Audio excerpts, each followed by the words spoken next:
人生如大海，归途迷雾重重。你我皆是赶路人，想让旅途圆满，唯有掌握戒的智慧，练就戒的本事。荀子说得好，君子生来无义，贵在善戒外物。戒是、戒律、戒之，是古人引以为傲的生存哲学，既能解目前困局，又为后人劈开迷雾，指点迷津。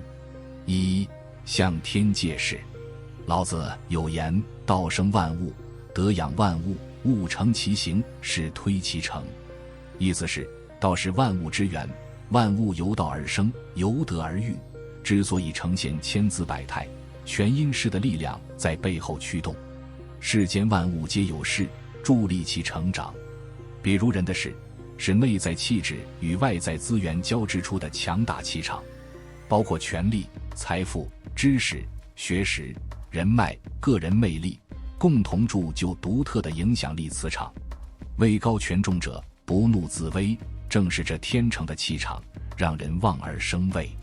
戒事就是借助超越个体的宏观力量，宛如星海中的灯塔，让渺小的你在时代洪流、成长困境中找到方向。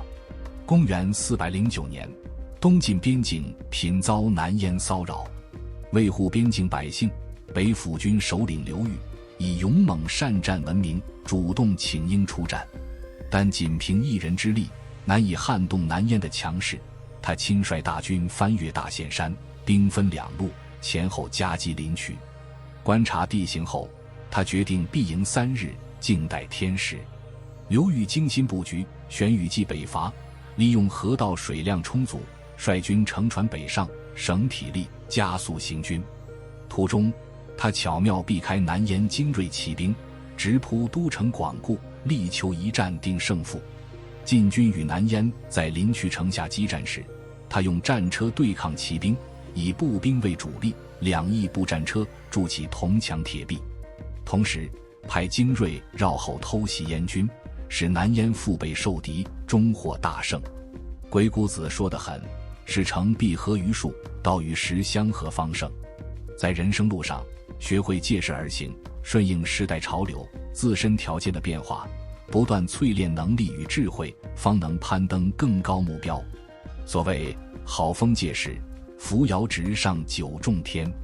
向天借势，就是做顺应天理、合乎大势的事。如此，天上风云，地上海月，他方资源，皆为你所用，事业自会风生水起。2. 向人借力。借助他人之力，再重的担子也能轻松挑起。上经古文集记载商圣范蠡卖马的传奇。春秋时，北方马价低，南方马价高。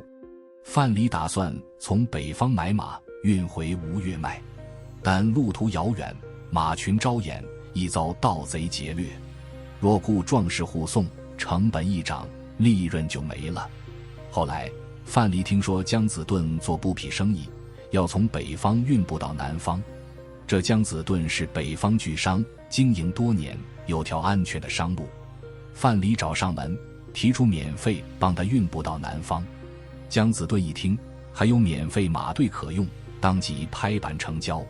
于是范蠡搭姜子盾的便车，安全到吴越。这世上人人负重前行，有人单打独斗，步履维艰，有人抱团取暖，愈挫愈勇。要知道，个人力量有限，总有筋疲力尽、独木难支之时。团结一切可团结之力，内聚人心，外求支援，借力打力，将劣势扭转为优势，方能上演以弱胜强的戏码。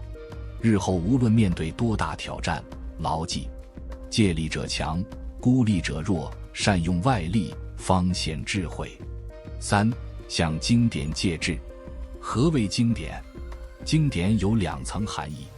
第一层，读史，那些具普世价值、体系完备、思想深刻的领域研究成果。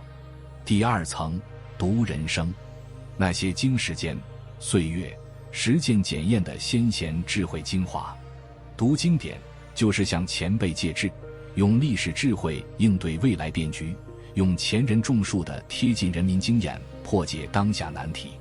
西汉刘向说得好：书如药，善读可依于。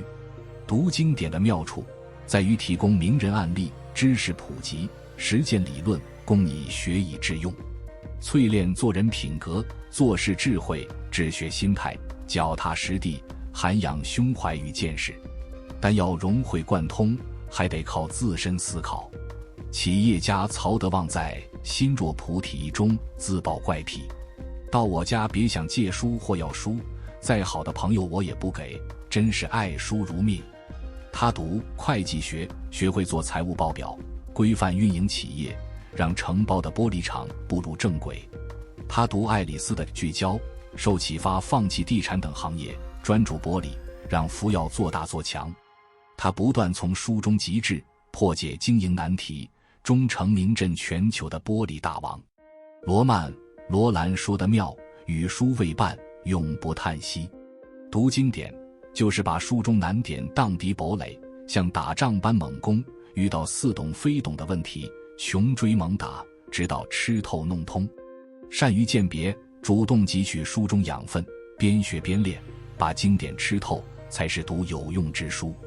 周易有言：天行健，君子自强不息；地势坤，君子厚德载物。学会向天借势，是顺应自然规律，把握时代脉搏，让个人奋斗与天地规律合拍，在时代浪潮中乘风破浪。学会向人借力，是明白独木不成林，众人拾柴火焰高的道理，在人际中谋合作共赢，让智慧与力量碰撞出耀眼火花。学会向经典借智，是汲取千年文明精髓，从书本中取养料，让先贤智慧成逆境成长的营养，助你突围。我们能在逆境中韧如磐石，顺境中谦逊自持，在复杂世界中找到定位与方向，借的秘籍功不可没。今天先分享到这里，如果对你有帮助，欢迎按赞订阅智慧补丁，超越自我，完善人生。